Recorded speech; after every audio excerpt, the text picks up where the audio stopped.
صلی اللہ علیہ وسلم فرماتے ہیں، اس کا مفہوم ہے ہر دن اور جمعرات کو انسان کے اعمال اللہ کے یہاں پیش کیے جاتے ہیں، پیشی ہوتی ہے اعمال کی، دن اور جمعرات کو جیسے اعمال اوپر جاتے ہیں پھر اس کے مطابق ویسے ہی فیصلے آتے ہیں۔ حالانکہ اللہ تعالیٰ تو وہ باخبر ہے، جاننے والے ہیں، جانتے ہیں، کوئی چیز اللہ سے چھپی بھی نہیں، کوئی چیز اللہ سے ڈھکی بھی نہیں، یہاں تک کہ دلوں کے اندر کیا خیالات آ رہے ہیں اس لیے اللہ کو باخبر ہے۔ لیکن نظام ایسا چلایا اللہ نے، یہ بھی فرما دیا ظہر الفساد فی البر والبحر بما کسبت ایدی الناس، جتنا فساد ہے خشکی اور تری میں، زمین اور سمندروں میں جتنا فساد ہے، اللہ تعالیٰ کلام پاک میں فرما رہے ہیں کہ اے انسانوں یہ سب تمہارے اپنے ہاتھوں کی کمائی۔ رجوع الی اللہ کی طرف متوجہ ہو جانا ہے۔ حضور صلی اللہ علیہ وسلم کے زمانے میں ذرا آندھی تیز چلتی،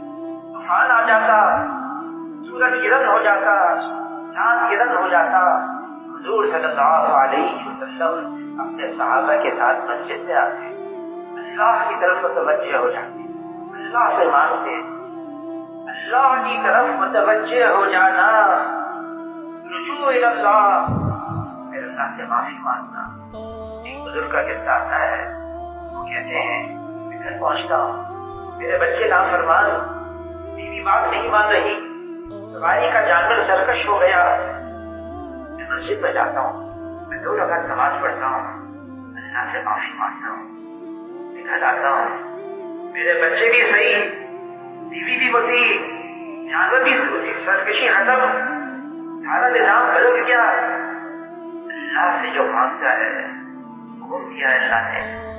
کلام پاک میں، خود سے مانگو، پھر اللہ تعالیٰ نے وعدہ کیا ہے خود سے مانگو گے تو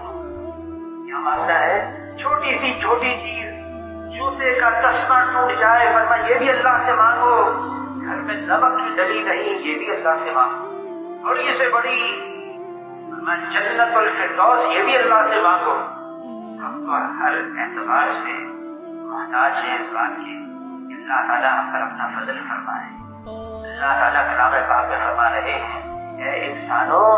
تم سارے کے سارے محتاج ہو، یا ایھا الناس انتم الفقراء الی اللہ، تم اللہ کے یہاں سب فقیر ہو،